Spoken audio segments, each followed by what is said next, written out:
My name is Ashley Peterson, and I'm 22 years old. I sat alone at my college graduation, scanning the sea of faces for anyone familiar. The excitement I'd felt that morning evaporated as I stared at the 5 empty seats labeled with my last name. My phone buzzed with a text from my mom. "Sorry, honey, your father got an opportunity for a last-minute trip. We're at the airport now. Make us proud." I clutched my graduation cap, fighting back tears as families around me celebrated. Their cheers only amplified my silence. If you're watching this from your own graduation or remember how it felt when someone missed your big day, hit subscribe and let me know where you're watching from. I promise what happened next changed everything. I grew up in a spacious colonial house in suburban Boston, with all the trappings of an upper-middle-class American family. My father, Brian Peterson, built his career as a business executive for a technology company, working his way up from sales to regional director over 20 years. My mother, Melissa, ran her own interior design business, catering to wealthy clients in our area. Then there was my older brother, Ryan, 3 years my senior, and the undisputed favorite child of the family. From the outside, we appeared to be the picture-perfect American family. Successful parents, 2 children, a beautiful home with a manicured lawn, and even a golden retriever named Max. But appearances, as they often do, masked a more complicated reality. My parents had extraordinarily high expectations, particularly regarding academics and extracurriculars. They expected nothing short of excellence, which meant straight, as leadership positions in school clubs and competitive sports or artistic pursuits. While these expectations applied to both Ryan and me, in theory and practice, the standards were much more rigidly enforced for me. Ryan played football, and no matter how busy my parents claimed to be, they never missed a single game. Rain or shine, important business meeting or design deadline, they were in the stands cheering loudly with custom signs and team merchandise. My father even coached Ryan's team for 2 seasons, rearranging his work schedule to make every practice. My activities, however, never seemed to warrant the same dedication.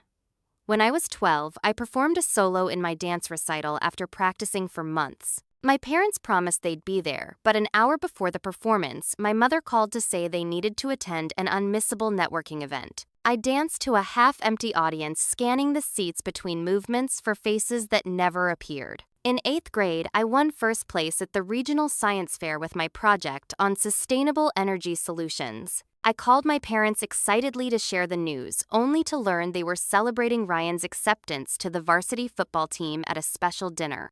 They asked if I could take the bus home and promised we'd celebrate my achievement soon, a celebration that never materialized. The pattern continued throughout high school. My debate team, championship art exhibition, and academic honors all took a back seat to Ryan's football games, business internship, interviews, and eventually his college acceptance. My parents attended my high school graduation, but spent most of the ceremony discussing Ryan's summer internship plans with relatives. Despite this imbalance, I never stopped trying to earn their approval and attention. I threw myself into academics, graduating as valedictorian, while balancing volunteer work and leadership positions in multiple clubs. When my acceptance letter from a prestigious university arrived, making me the first person in my extended family to attend an elite college, I thought finally my parents would show the same enthusiasm they'd always reserved for Ryan. Instead, their response was lukewarm at best. "That's nice, honey," my mother said, barely looking up from her design catalog. "But did you see Ryan's new business card? He's already been promoted at his firm." Still, when it came time for my college graduation, I allowed myself to hope. This was a significant milestone after all. I had worked incredibly hard for 4 years, and surely they would recognize that accomplishment. 3 months before the ceremony, I called them specifically to discuss the date. May 15th, I told my mother over the phone. "The ceremony starts at 10 a.m., but we should plan to arrive by 9 to get good seats." "May 15th, she repeated, and I heard the clicking of her keyboard. "I'm putting it on the calendar right now. Your father and I wouldn't miss it." Really, I couldn't help asking, remembering all the previous disappointments. "Of course, Ashley," she said, sounding almost offended.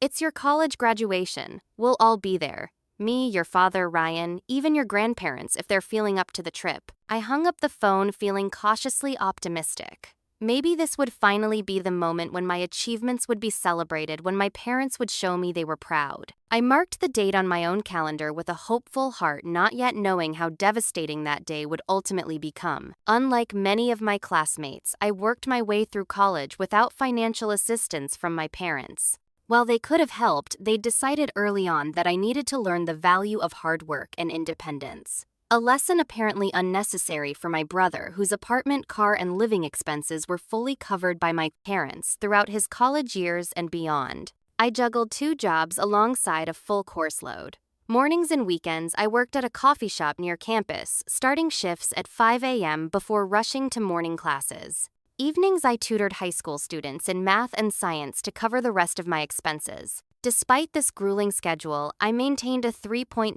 gigapascals in my psychology major, with a business minor, often studying late into the night after my work shifts ended. The stress was immense, but I found support in places my family never provided. My roommate Madison became my closest friend, offering encouragement during all-night study sessions and bringing me coffee during finals week. Tara, whom I met in freshman psychology, became another pillar of support, always willing to cover a coffee shop shift when academic deadlines loomed. And then there was Dr. Carter, my academic advisor and mentor, who recognized my potential and pushed me to excel while understanding the unique challenges I faced. 3 months before graduation, I began planning for the ceremony with the meticulous attention to detail I developed through years of self-reliance. I ordered the formal graduation announcements early, selecting a design with the university's emblem embossed in gold. I addressed them carefully, sending invitations to my parents, Ryan, both sets of grandparents, and a few aunts and uncles who had occasionally shown interest in my academic career. 2 months before the ceremony, I called my parents again to confirm they had received the invitation and were planning to attend. "Yes, we got it," my father said. "Nice card. So you'll definitely be there," I pressed, needing more than just acknowledgement. "Ashley, we said we would," he replied, a note of irritation in his voice. "We've blocked the entire weekend for your graduation. We'll drive up Friday night, attend the ceremony Saturday morning, and we can all have dinner afterward to celebrate." "That sounds perfect," I said, letting myself believe him. "Thank you." 6 weeks before graduation, I went shopping for a dress to wear under my graduation gown. I'd initially hoped to go with my mother, imagining the kind of mother-daughter shopping trip I'd seen in movies, but never experienced myself. When I called to invite her, however, she was too busy with a client installation. "Why don't you just order something online?" she suggested. "Or wear something you already have. It'll be covered by the gown anyway." Instead, Madison came with me, patiently waiting outside fitting rooms and honestly telling me which dresses looked best. We found a beautiful navy blue dress with a subtle floral pattern that fit perfectly within my budget. When I tried it on, Madison teared up a little. "You look amazing," she said. "I'm so proud of you, Ash." Her words filled a void I didn't realize was so deep. Someone was proud of me. 1 month before graduation, I reserved 5 seats in the family section of the ceremony, using the tickets provided by the university. I labeled each one Mom, Dad, Ryan, Grandma, Peterson, Grandpa, Peterson. Looking at those names gave me a sense of anticipation I rarely allowed myself to feel regarding my family. 2 weeks before the ceremony, my parents called to cancel our planned graduation dinner. "Something's come up with Ryan's company," my mother explained. "They're having a special reception that night to announce his department's new project. As his family, we really should be there." But my graduation dinner. I began the familiar disappointment settling in my stomach. "We can still do the ceremony in the morning," my father interjected. "Then we'll drive straight to Boston for Ryan's event. We can celebrate your graduation another time." I agreed to reschedule, suggesting Sunday brunch instead. They accepted this compromise, and I tried to focus on the fact that they would still be attending the most important part, the actual graduation ceremony. 1 week before, I texted both parents to finalize logistics. "Just confirming you'll be here next Saturday. Where should we meet before the ceremony?" My mother responded promptly, "Looking forward to it. Let's meet at the main entrance to the auditorium at 9 a.m. The night before graduation, I called home once more. "All set for tomorrow?" I asked my mother. Yes, she replied, sounding distracted. I could hear noise in the background, voices, laughter, the clinking of glasses. "Are you having a party?" I asked. "Just a small dinner with some clients and Ryan's boss," she said. "Nothing special. We'll see you tomorrow, honey." Good night. I hung up feeling uneasy but pushed the feeling aside. After 4 years of hard work, I was finally graduating.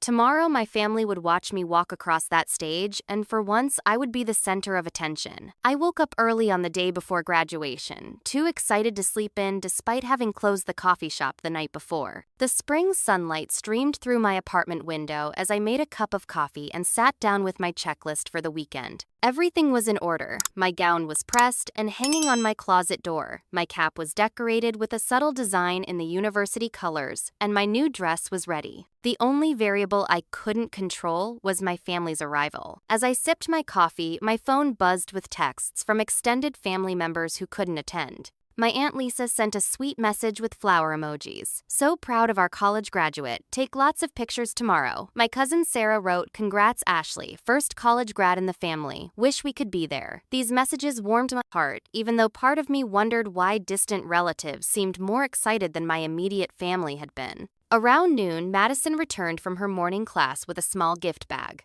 Pre-graduation present, she announced, handing it to me with a grin. Inside was a beautiful silver necklace with a small pendant in the shape of a book. "Open it," she urged. The book pendant was actually a tiny locket that opened to reveal a miniature photo of us from freshman year on one side and a current photo on the other. "To remember where you started and how far you've come," Madison explained. "I'm so proud of you, Ash. Not just for graduating, but for everything you've overcome to get here." I hugged her tightly, fighting back tears. "Thank you for being there for me these 4 years. I don't think I could have done it without you." "Of course you could have," she laughed. "But I'm glad you didn't have to." We spent the afternoon together picking up my graduation regalia from the university bookstore and grabbing lunch at our favorite campus cafe. I kept checking my phone, expecting texts from my parents about their travel plans, but there were none. I sent a quick message to my mother around 3 p.m. "Just checking in. Are you guys driving up tonight?" An hour passed with no response. I tried not to worry, assuming they were busy packing or already on the road. Madison and I returned to our apartment to prepare for the small celebration dinner we'd planned with our closest friends that evening. At 5:37 p.m., my phone buzzed. Seeing my mother's name, I quickly opened the message. The words on the screen made my heart sink to my stomach. "Ashley, something unexpected has come up. Your father got an opportunity for an all-expenses-paid trip to the Bahamas through work. It was last minute and too good to pass up. We're at the airport now with Ryan and his girlfriend Amber. I know your graduation is important, but this is a once-in-a-lifetime opportunity for networking. We'll celebrate when we get back in 2 weeks. Good luck tomorrow." I stared at my phone in disbelief, reading the message over and over. This couldn't be happening. Not again. Not for my college graduation. I immediately called my mother, but the call went straight to voicemail. I tried my father with the same result. I even tried Ryan, only to be sent to voicemail as well. In desperation, I sent a series of texts. "Mom, please tell me you're joking. This is my college graduation. You promised you would be there. Please call me as soon as you get this. Dad, please. This is important to me." No responses came. With shaking hands, I opened Instagram and was immediately confronted with a photo posted 30 minutes earlier from my brother's account. My parents, Ryan and his girlfriend Amber, smiling in the airport lounge, drinks in hand, with the caption, "Surprise family vacation. Bahamas. Here we come. Number blessed." The timestamp confirmed it. They hadn't just decided this. They were already at the airport, already celebrating their trip, while I was preparing for what should have been one of the most important days of my life. I sank onto my bed, phone still clutched in my hand, when another text from my mother arrived. "You'll do great. We'll celebrate when we get back in 2 weeks. Love you." The casual dismissal of my milestone was the breaking point. The tears I'd been holding back came in a flood, and I sobbed into my pillow, feeling a mixture of heartbreak, rage, and the crushing weight of being once again the afterthought in my family's priorities. Madison found me like that when she came to check why I wasn't getting ready for our dinner. Without a word, she sat beside me on the bed and put her arm around my shoulders. "They're not coming," I managed between sobs. "They went to the Bahamas instead." What Madison's shock mirrored my own. "Are you serious?" I handed her my phone, letting her read the messages and see the Instagram post for herself. "Oh my God, Ash. I'm so sorry." Her voice was filled with genuine outrage. "This is." I don't even have words for how messed up this is. I called my grandmother, hoping that perhaps my grandparents would still come, but she was equally shocked by my parents' decision. "I'm so sorry, sweetheart," she said, her voice frail but full of love. "If my hip wasn't so bad right now, I'd drive up myself. I can't believe they would do this." Madison texted Tara, who arrived at our apartment 20 minutes later with a bottle of wine and fierce determination to support me. "Forget them," she said firmly, pouring 3 glasses. "Tomorrow is about you and everything you've accomplished. We're your family now, and we'll be there cheering louder than anyone else's family." I tried to draw strength from their support, but as we left for our dinner reservation, the reality of facing graduation without a single blood relative present weighed heavily on me.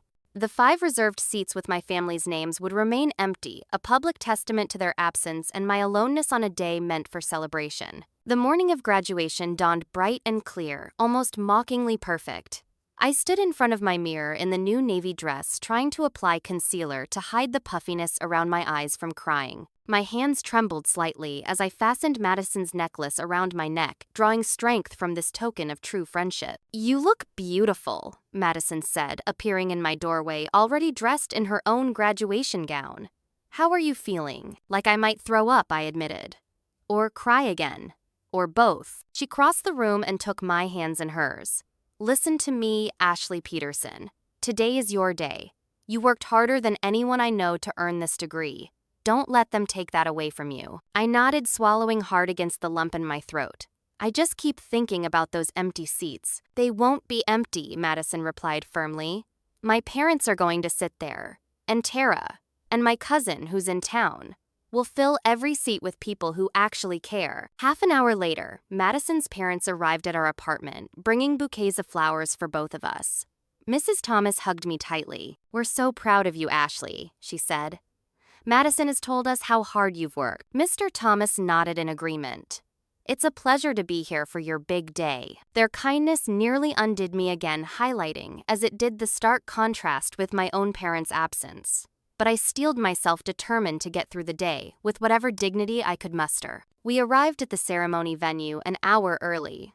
The campus was buzzing with excitement. Graduates in their caps and gowns, taking photos, families carrying flowers and balloons, proud smiles everywhere I looked. Each happy family scene was like a knife to my heart, but I forced myself to keep moving, to keep breathing. Madison and I took our places in the procession line, while her family, along with Tara, went to claim the seats I had reserved. As we waited for the ceremony to begin, I couldn't help checking my phone one last time, harboring some desperate hope that my parents had changed their minds. Instead, I found a new Instagram post from my mother, a photo of my parents and Ryan on a pristine beach, cocktails in hand, with the caption, "Spontaneous family vacation. Nothing better than quality time with our son." The casual cruelty of the word family hit me like a physical blow.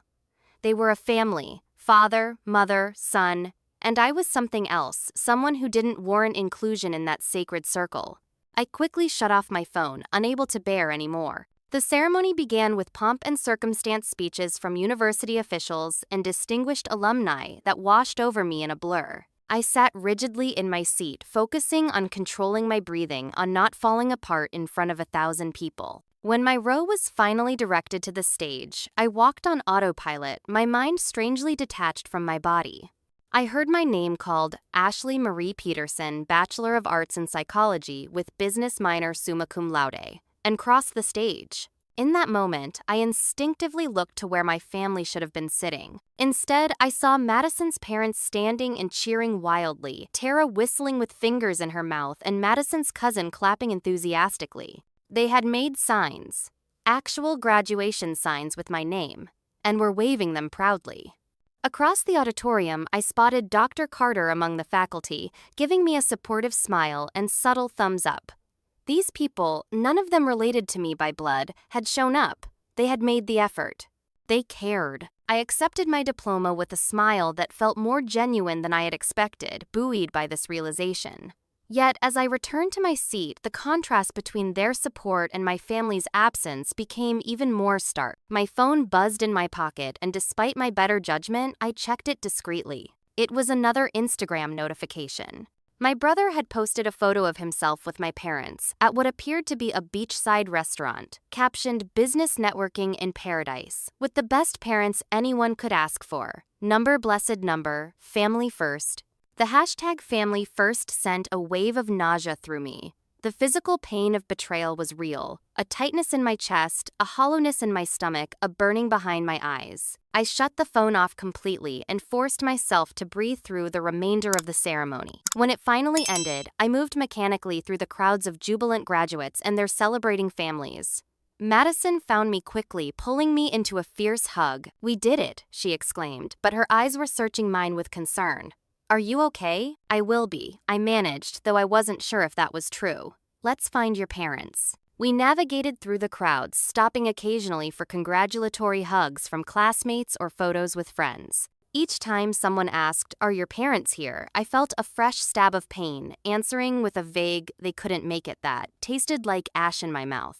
Madison's parents were waiting at our designated meeting spot, still holding their homemade signs, still beaming with pride that extended generously to include me. Mrs. Thomas wrapped me in another warm embrace. "We're having a graduation lunch at the lakeside restaurant," she told me. "Nothing fancy, but we wanted to celebrate you both properly." As we walked toward the parking lot, I glanced back at the auditorium one last time. The contrast was impossible to ignore Madison walking arm in arm with her parents, while I walked alone 5 feet behind them. Despite their kindness and inclusion in this moment, I felt the full weight of my aloneness, and somehow that made me even more determined to confront my family about their betrayal.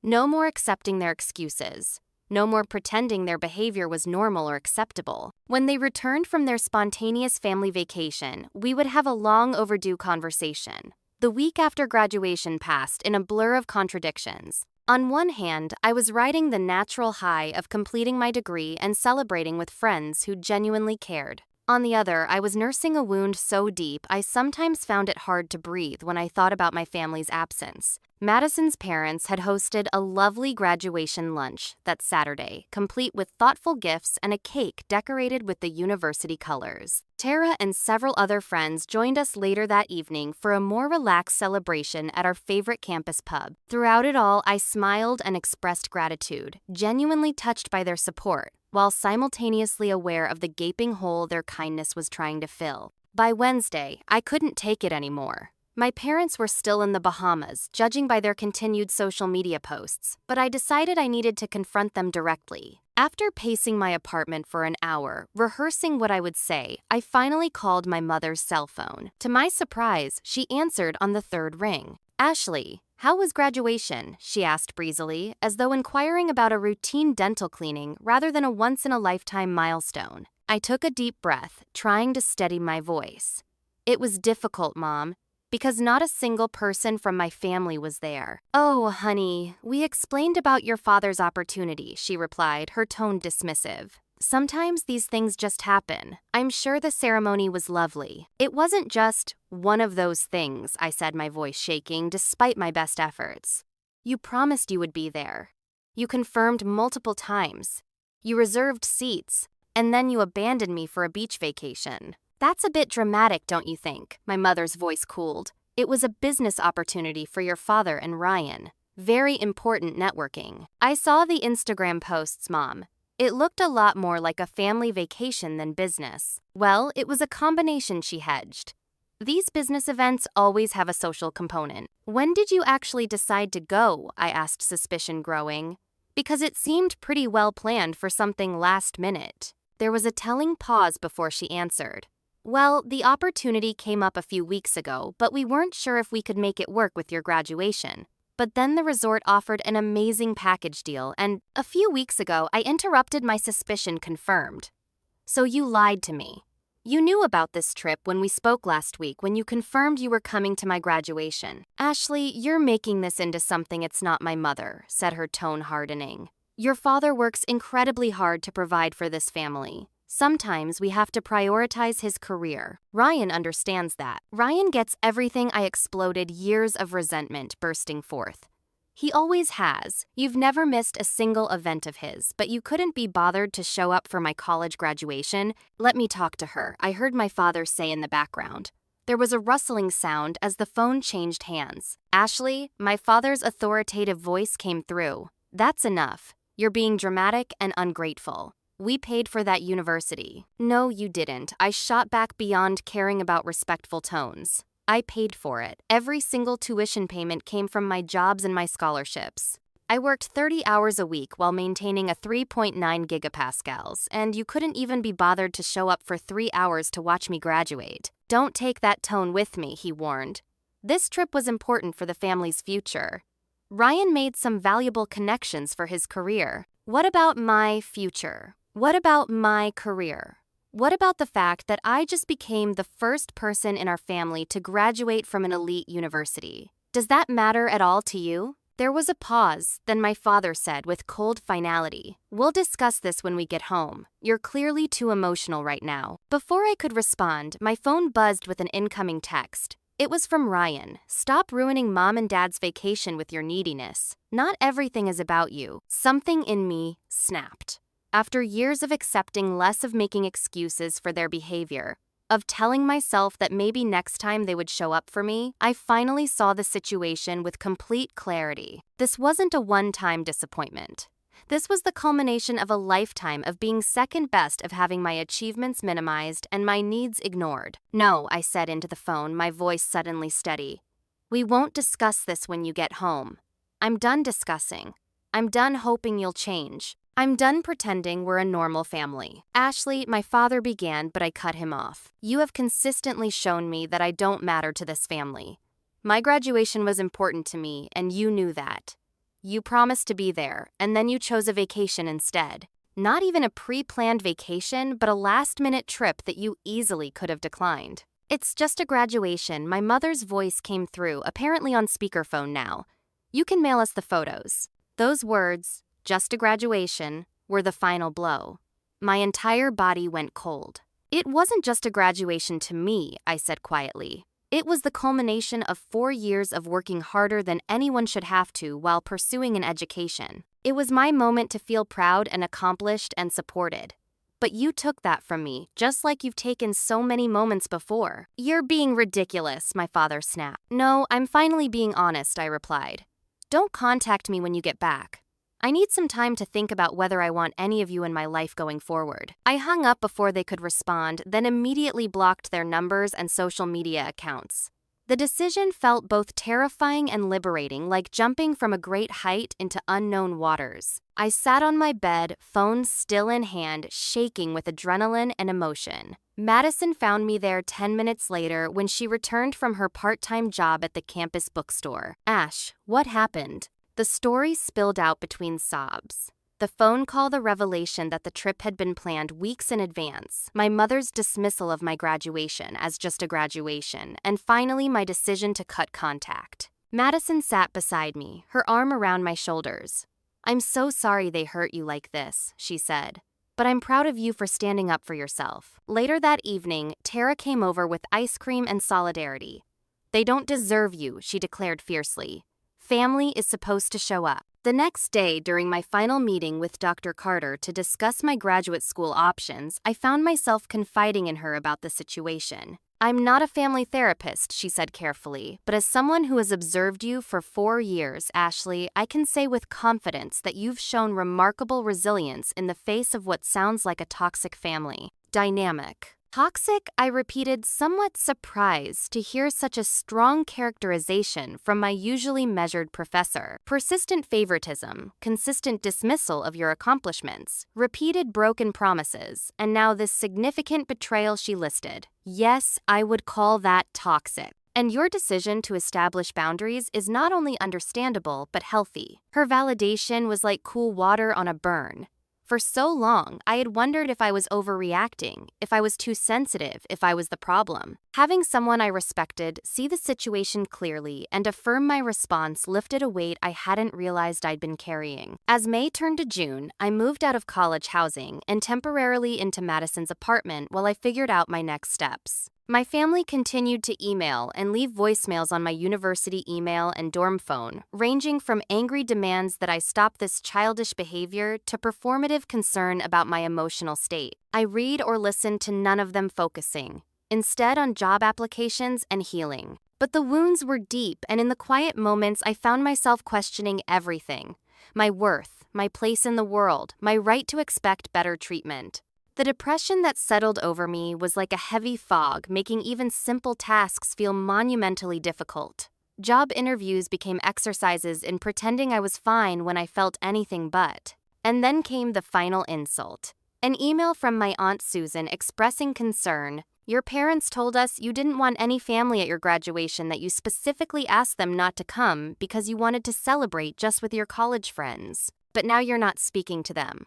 What's going on, Ashley? The realization that my parents had lied to the extended family about their absence, making me the villain of the story, was the lowest point yet. I sat on Madison's couch that night, feeling utterly alone, questioning every relationship I'd ever had, wondering if I was fundamentally unlovable or unworthy of basic consideration. "Maybe it's me," I whispered to Madison, who had become both roommate and de facto therapist. "Maybe there's something wrong with me that makes me impossible to love properly." "Stop," she said firmly.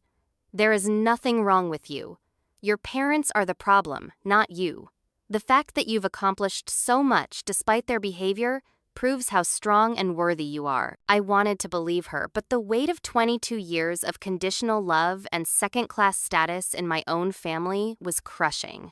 That night alone in Madison's guest room, I cried until there were no tears left, facing the devastating possibility that I might need to permanently cut ties with the people who were supposed to love me most in the world. The weeks following graduation should have been filled with celebration and forward momentum. Instead, I found myself in a holding pattern of grief and uncertainty, temporarily living out of a suitcase in Madison's spare room, while trying to figure out what came next. My carefully laid post-graduation plans had assumed I would return home for a month or two while securing a job and my own apartment. Now, with the bridge to my family in flames, I was effectively homeless. Madison insisted I could stay as long as needed, but I was acutely aware of imposing on her generosity. June slipped by in a haze of job applications, half-hearted interviews, and long nights staring at the ceiling, replaying my family history in my mind, like a movie I couldn't turn off. Had there been signs from childhood that I had missed? Was there something I could have done differently to earn their love and attention? The questions circled endlessly, offering no resolution. Depression settled over me like a heavy blanket, making each day a struggle. I maintained a facade of functionality, showering, dressing, sending out resumes. But inside, I felt hollow, as though some essential part of me had been scooped out and discarded. Food lost its taste. Sleep became elusive. Even my usual comfort activities like reading or watching movies felt pointless. Madison and Tara did their best to support me, but they were moving forward with their own post-college lives. Madison starting a new job at a local marketing firm, Tara, preparing to move across the country for graduate school. Their momentum highlighted my stagnation, adding guilt to my already complex emotional state. "Maybe you should talk to someone professional," Madison suggested gently one evening, finding me still in pajamas at 7 p.m. staring blankly at job listings I'd already reviewed 3 times. Like a therapist, I asked the words feeling strange in my mouth. In my family, therapy was seen as an admission of weakness, something other people needed because they couldn't handle life's challenges. "Yeah," Madison nodded. "My cousin saw someone after her parents' divorce, and she said it really helped her process everything." I promised to think about it, though the idea of explaining my situation to a stranger seemed exhausting. How could I make anyone understand the lifetime of small rejections that had culminated in the graduation betrayal? 3 weeks after graduation, my phone lit up with an email notification from my mother. Despite my better judgment, I opened it. "We're back from our trip," she wrote. "Your father and I have given you time to calm down, but this silent treatment needs to end. Ryan just got engaged to Amber, and we're having a celebration party next weekend. We expect you to be there and to behave appropriately. Family comes first, Ashley, and it's time for you to grow up and move past this graduation business." Attached was a generic Amazon gift card for $100 with the message, "Congratulations, graduate, love, Mom and Dad." The casual dismissal of my pain as this graduation business, alongside the expectation that I would show up and play happy family for Ryan's engagement, sent me spiraling. The token gift card felt more insulting than no acknowledgement at all. as though my 4 years of hard work and sacrifice were worth exactly $100 and no personal effort. I drafted a dozen different responses, ranging from scathing to dignified, before ultimately sending none. Whatever I said would either be dismissed or used against me. The silence was my only remaining power. That weekend, my Aunt Susan called. Though I had half a mind not to answer, I picked up, hoping perhaps for an ally in the extended family. "Ashley, what's going on with you and your parents?" she asked without preamble. "Everyone's talking about how you're refusing to come to Ryan's engagement party. Did they tell you why I'm not speaking to them?" I countered, my voice tight. "They said you're upset about them missing your graduation, but honey, they explain that to everyone.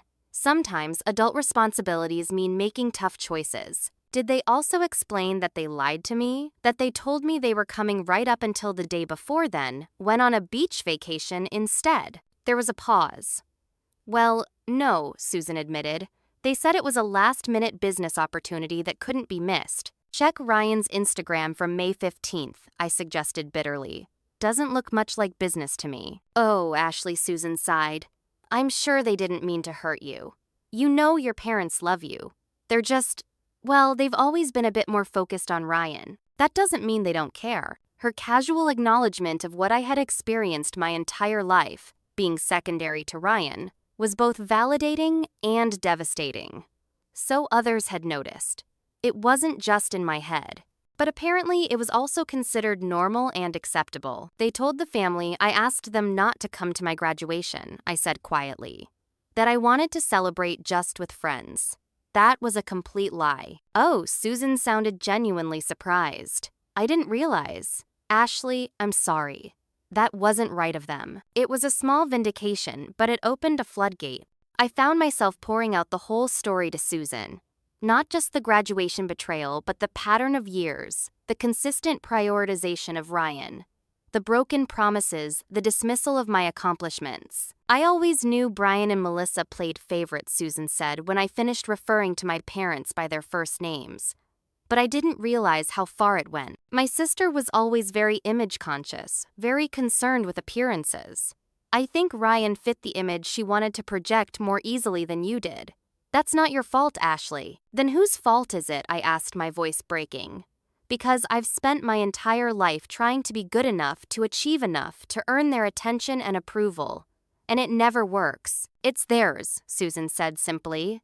"Children shouldn't have to earn their parents' love. It should be given freely." After we hung up, I sat on Madison's balcony watching the summer sunset and turning Susan's words over in my mind. Children shouldn't have to earn their parents' love. The concept was so foreign to my experience that it felt almost impossible to grasp.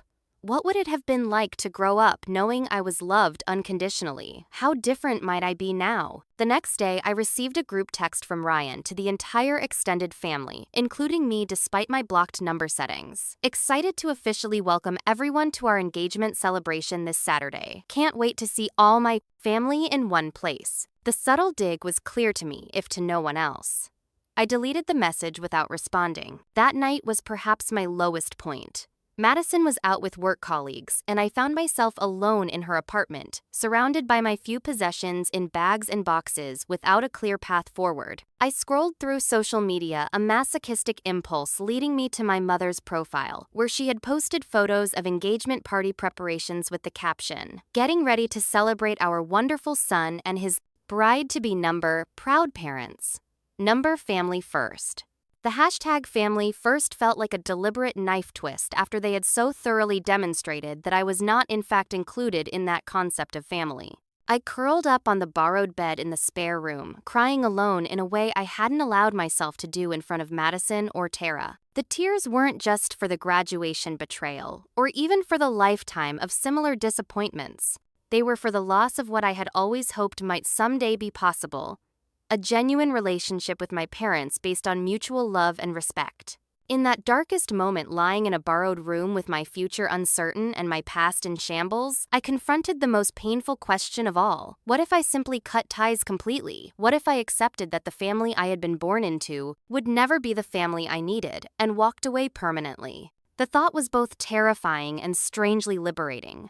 Could I do that? Did I have the courage? And more importantly, did I deserve better than what they had given me? The answer came not in a dramatic epiphany, but in a quiet certainty that settled over me as the tears finally subsided. Yes, I deserved better. I always had. Whatever came next, whatever I decided about my relationship with my family long term, I knew one thing with absolute clarity. I would no longer accept scraps of attention and conditional approval as substitutes for genuine love and respect. I had spent 22 years trying to earn what should have been freely given. I was done trying. With that resolution came an unexpected peace. The path ahead was unclear, but for the first time, I felt certain that I would walk it on my own terms, no longer desperately seeking validation from people, unwilling or unable to provide it. I fell asleep that night with tear-stained cheeks, but a lightened heart. The worst had happened. My family had shown me exactly where I stood in their priorities, and I had survived. Whatever came next couldn't possibly hurt more than what I had already endured. The morning after my emotional rock bottom, I woke with surprising clarity. The grief was still there, a dull ache behind my ribs, but alongside it was something new: determination. I had spent my entire life reacting to my family's treatment, trying to adapt and accommodate their neglect. It was time to act on my own behalf instead. I started with practical matters. That very morning, I applied for 5 more jobs focusing on marketing positions that would utilize both my psychology background and business minor. I crafted a new cover letter that emphasized my work ethic and ability to thrive under pressure, skills I had certainly developed while working 2 jobs through college. 3 days later, I received a call from Horizon Marketing, a mid-sized firm with a growing client list. The interview went surprisingly well. My experience juggling multiple responsibilities impressed the hiring manager, and my genuine passion for understanding consumer psychology came through clearly.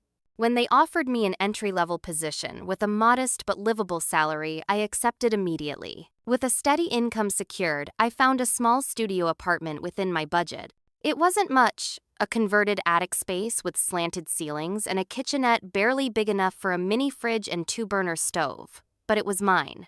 Madison helped me move in, bringing housewarming gifts of string lights and potted plants to make the space feel homier. "I'm proud of you," she told me as we sat on cushions on the floor eating takeout pizza to celebrate. "You're rebuilding from scratch and you're doing it with grace." "I don't feel very graceful," I admitted. "Most days I still feel like I'm barely holding it together." "That's okay," she said. "You're still doing it. That's what matters." With basic stability established, I turned my attention to setting boundaries with my family. They had continued their campaign of alternating between guilt trips and angry demands, now reaching me through my university email since I had blocked their numbers. I set up auto-forwarding rules to send their messages to a separate folder I could check when I felt emotionally prepared rather than being ambushed by their communications. I also decided not to attend Ryan's engagement party. I sent a brief civil message to Ryan and his fiancée Amber, congratulating them and sending a modest gift, but explaining that I would not be attending the celebration. I didn't offer explanations or apologies, just a clear statement of my decision. This set off a fresh round of outrage from my parents, culminating in a voicemail from my father threatening to cut me off financially, an empty threat given that they had provided no financial support during my college years. Throughout July, as I settled into my new job and apartment, I focused on building routines that supported my emotional healing. Weekly dinners with Madison and Tara became an anchor. I started running in the mornings, finding that physical activity helped clear my mind. I even took Dr. Carter's advice and scheduled an appointment with a therapist specializing in family trauma, though the waiting list meant I wouldn't get in until September. Dr. Carter herself proved to be an unexpected source of continued support. Despite the semester having ended, she invited me to meet for coffee, ostensibly to discuss my graduate school prospects, but quickly expanding to include broader life advice. During one such meeting, she mentioned an alumni mentoring program. "I think you'd benefit from connecting with someone who's a few years ahead in their career," she suggested. "I have a former student, Samantha, who graduated 5 years ago and has a similar background to yours. Would you be interested in meeting her?" I agreed, and the introduction proved transformative. Samantha was 30, successful in her marketing career, and most importantly, had also come from a family with similar dynamics to mine. "I haven't spoken to my father in 3 years," she told me during our first lunch meeting. "It was the healthiest decision I ever made. That doesn't mean it's the right choice for everyone, but I want you to know it's a valid option." For the first time, I was speaking with someone who truly understood the complexity of family estrangement, not as a failure or last resort, but sometimes as an act of self-preservation. Samantha became both mentor and friend, helping me navigate not only career questions, but also the challenging emotional terrain of redefining family on my own terms. Blood doesn't automatically deserve access to your life, she told me once. Relationships are earned through respect and care no matter who they're with. This philosophy, that I could build my own chosen family from people who genuinely supported and valued me, became central to my healing process. I began to see Madison, Tara, Dr. Carter, and now Samantha as my true family. People who showed up, who celebrated my successes, who supported me through difficulties without condition or comparison. By early August, I had established enough stability to feel more confident in maintaining my boundaries with my biological family. I unblocked my parents' numbers, but set their ringtone to silent, allowing me to engage on my own terms rather than being ambushed by their calls. The confrontation I had been both dreading and preparing for came unexpectedly on a Wednesday afternoon. I was at work when the receptionist called to say my parents were in the lobby asking to see me. My heart raced as I walked to the front of the building, spotting them immediately. They looked out of place amid the modern decor of the marketing firm. My father in his standard business suit, my mother in an expensive dress, both wearing expressions that mixed concern and indignation in equal measure. "What are you doing here?" I asked, quietly conscious of my colleagues nearby. "You've left us no choice, Ashley," my mother replied. "You've ignored our calls and messages for weeks. We needed to make sure you were okay. You could have respected my request for space," I pointed out. "Space. You've practically disappeared," my father said, his voice rising slightly.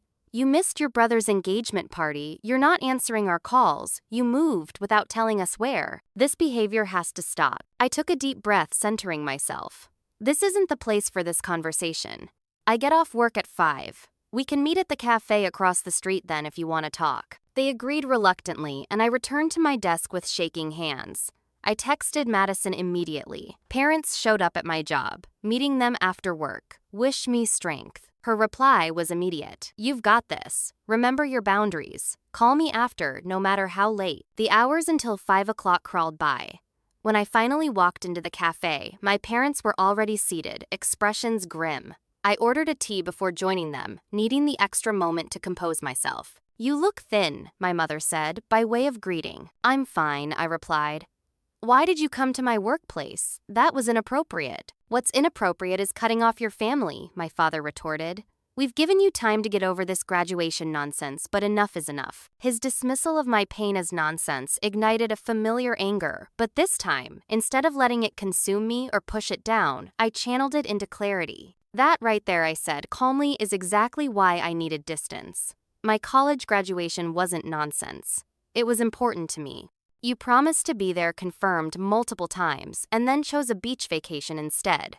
When I expressed hurt, you dismissed my feelings and lied to the rest of the family about what happened. We had an opportunity," my father began. "You had a choice," I corrected him. "And you chose, as you always have, to prioritize Ryan over me. That's your right as parents. But it's my right to protect myself from continuing to be hurt by that pattern." My mother's eyes filled with tears. "We love you, Ashley. We've always loved you. How can you say these things?" "I believe that you love me in your way," I acknowledged. "But love isn't just a feeling, Mom. It's actions. It's showing up. It's making someone feel valued and important. And I have never felt that from either of you." "That's ridiculous," my father scoffed. "We've given you everything. A beautiful home, good schools." "No," I interrupted, surprising even myself with my firmness. "You gave me the basics that parents are supposed to provide. But emotionally, you've always made it clear that Ryan comes first. His games, his career, his engagement, all priorities. My achievements, my needs, my milestones, all optional." "If you're going to be this ungrateful," my father said, his voice hardening, "then perhaps we should reconsider our financial support." I actually laughed the absurdity, striking me suddenly. "What financial support, Dad? I worked 2 jobs through college while you paid for Ryan's apartment and car. I'm paying for this apartment myself. I got this job myself. There's nothing to cut off because you haven't been supporting me anyway." My parents exchanged glances, seemingly taken aback by this reality check. "We're still your parents," my mother said, changing tactics. "You can't just cut us out of your life." "I'm not cutting you out," I clarified. "I'm setting boundaries. I'm asking for respect. I'm asking to be treated as an equal member of this family, not an afterthought. But until that happens, yes, I need distance." The conversation continued for another tense hour, cycling through familiar patterns. My parents alternating between guilt trips, dismissals of my feelings, and attempts to reassert control. But something fundamental had shifted within me. Their tactics no longer worked because I no longer needed their approval or acceptance to validate my worth. As we prepared to leave, my father made one final attempt. "Your mother is heartbroken, Ashley. Is that what you want, to hurt your family?" I looked at him steadily. "No, it's not what I want at all. What I want is to be valued as much as Ryan is. What I want is for my achievements to be celebrated, not ignored. What I want is for promises made to me to be kept.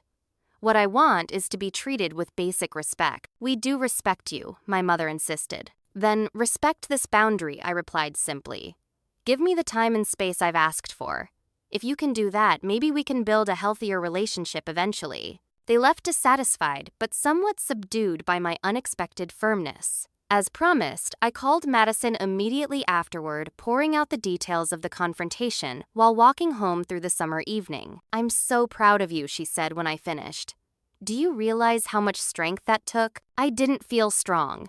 I felt drained and sad, but also strangely peaceful. For perhaps the first time in my life, I had advocated for myself with my parents without backing down or accepting less than I deserved. The peace was short-lived. That evening, Ryan called, clearly having been briefed by my parents. "What the hell, Ashley?" he demanded without preamble. "You've got mom crying and dad furious. Why are you doing this to them?" "I'm not doing anything to them," I replied, keeping my voice steady.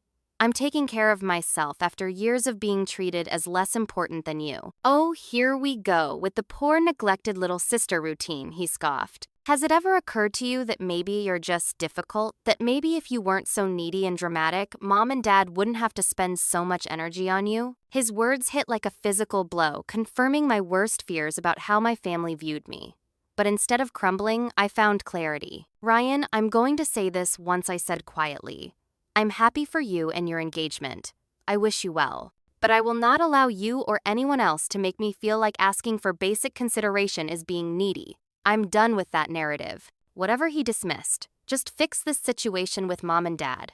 I don't need your drama overshadowing my engagement." I ended the call without further argument, then did something I had never done before. I blocked my brother's number too. The action felt both terrible and liberating, a severing of ties that hurt even as it freed me. That night, I sat on the small balcony of my studio apartment, watching the city lights and reflecting on the day's confrontations. For the first time, I had stood my ground without wavering, without accepting the narrative that I was overreacting or being difficult. I had named the pattern that had defined my family relationships and refused to participate in it any longer. Madison and Tara came over with ice cream and supportive hugs, creating an impromptu celebration of what Tara dubbed my family emancipation day.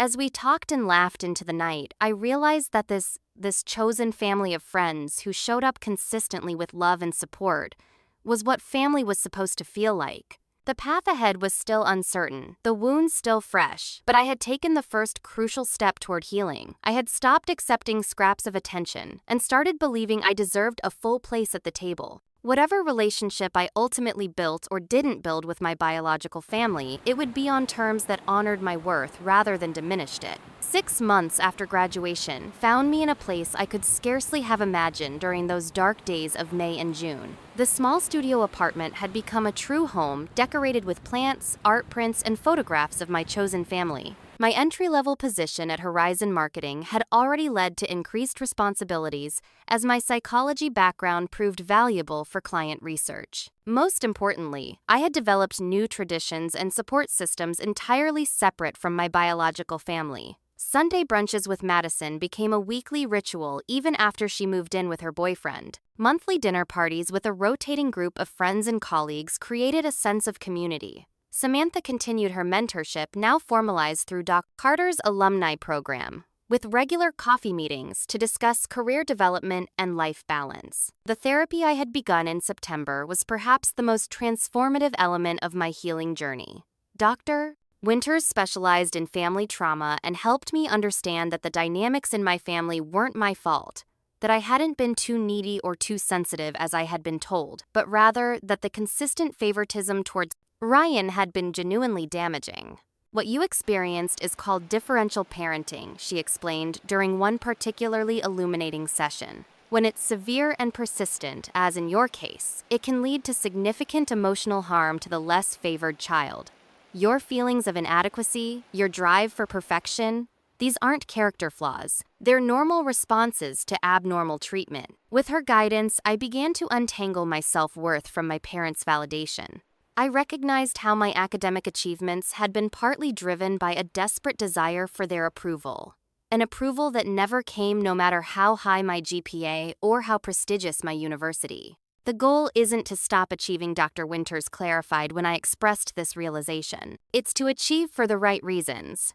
Because the work fulfills you, because you're building the life you want, not because you're trying to earn love that should have been freely given. This shift in perspective began to influence my career goals. Rather than pursuing positions I thought would impress my parents, I focused on work that genuinely interested me. When a project involving psychological research for a nonprofit client came up at Horizon, I volunteered enthusiastically, finding more satisfaction in that meaningful work than in the higher-profile corporate account. In October, my grandmother, my father's mother, moved to a retirement community just 30 minutes from my apartment. Unlike my parents, she had been genuinely devastated to miss my graduation due to her hip surgery. Our relationship had always been warm, if somewhat distant due to geography, but now we began to build a closer bond through regular visits. Your father was always a status-conscious man, she told me during one of our lunch dates. Even as a boy, he cared deeply about appearances and achievements. I fear he's passed that perspective onto your brother, and neither of them can see what truly matters. Her insight into my father's character helped me understand, if not excuse, some of his behavior. It also reinforced that I wasn't imagining the differential treatment. Even his own mother recognized the pattern. My relationship with my parents remained complicated.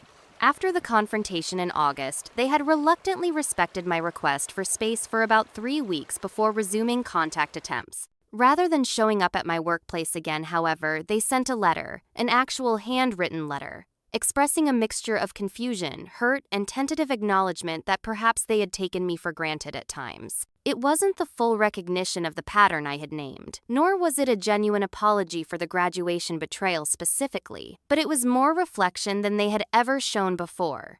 After considerable thought and discussion with Dr. Winters, I decided to respond with a letter of my own, one that neither cut ties completely nor pretended all was forgiven. I appreciate your reaching out, I wrote. I'm doing well in my career and my new home. I value your recognition that our relationship has had problems, though I believe these issues run deeper than occasionally taking me for granted. If we are to have a healthy relationship moving forward, I need several things: respect for the boundaries I set, acknowledgement of the consistent pattern of prioritizing Ryan over me, and a commitment to change that pattern. I'm open to rebuilding our relationship slowly if these conditions can be met, but I will no longer accept being treated as less valuable or important than my brother. Their response was predictably mixed. Some defensiveness, some grudging acceptance, some genuine confusion about behaviors so ingrained they couldn't fully see them. But the important shift wasn't in their response, it was in my approach. I was no longer desperately seeking their approval or acceptance. I had stated my needs clearly and set conditions for engagement that honored my worth. Whether they could meet those conditions was their choice, not my responsibility. In November, Madison graduated from her accelerated master's program. I attended the ceremony with flowers and a handmade sign, cheering loudly when her name was called. The contrast between her graduation experience and mine was striking, but instead of feeling bitter, I felt proud of my ability to show up fully for someone I cared about, breaking the cycle of neglect I had experienced. "Thank you for coming," Madison said afterward, hugging me tightly. "It meant so much to see you there." "Are you kidding? I wouldn't have missed it for anything," I replied, meaning it completely. As the holiday season approached, bringing its inevitable family pressures, I made a conscious decision to create celebrations that nourished rather than depleted me. I declined my parents' Thanksgiving invitation, which came with implicit expectations of pretending all was well for the extended family's benefit. Instead, I hosted a small Friendsgiving in my studio apartment, cooking my first turkey with YouTube tutorials and filling my home with laughter and genuine warmth. For Christmas, I agreed to a limited visit. Christmas Eve dinner only, not the full 3-day celebration. With clear boundaries communicated in advance. The visit was tense but civil, with my parents making visible efforts to include me in conversations and acknowledge my work achievements, even if the old patterns still surfaced in subtle ways. The most healing moment of that holiday season, however, came not from my biological family, but from my chosen one. Madison Tara, home from graduate school for the break, Samantha, and even Dr. Carter gathered in my tiny apartment for a post-Christmas celebration I dubbed Family of Choice Day. We exchanged small gifts, shared stories, and created new traditions that honored our connections. Looking around that gathering, at the faces of people who had shown up for me consistently, who celebrated my successes without comparison or condition, who supported me through my darkest moments without judgment, I felt a profound sense of belonging that had eluded me for 22 years. My graduation photo, which had once represented pain and abandonment, now sat framed on my bookshelf, surrounded by new images: Madison and me at her graduation, Tara, Madison and me at Friendsgiving, Dr. Carter and me at the formal alumni mentor dinner, my grandmother and me at her new retirement community. These were the people who defined family for me now. Not through obligation or blood, but through consistent love and respect. In the early days of the new year, I sat on my balcony with a cup of tea, reflecting on the tumultuous 8 months since graduation. The path had been painful, yes, but also transformative. I was building a life based on genuine connections rather than desperate approval seeking. I was discovering my own values and priorities separate from the expectations that had been placed on me. I was learning slowly but surely to trust my own worth, independent of external validation. The family that had failed to show up for my graduation had inadvertently given me a painful but powerful gift: the opportunity to recognize my own strength, to build healthier boundaries, and to create a chosen family that truly supported me.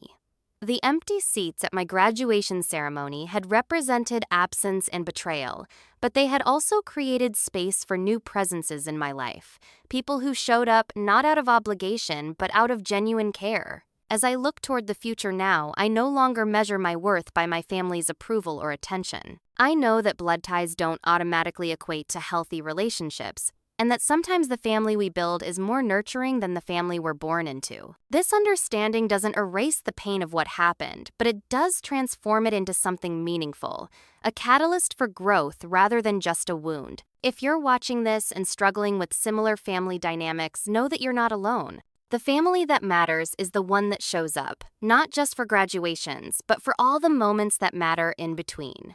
You deserve to be celebrated, supported, and valued exactly as you are. Have you ever had to create boundaries with family members? Share your experience in the comments below. And if this story resonated with you, please hit that like button and subscribe to hear more stories about navigating complicated relationships and finding your own path. Thank you for being part of my chosen family today. I'm grateful you showed up.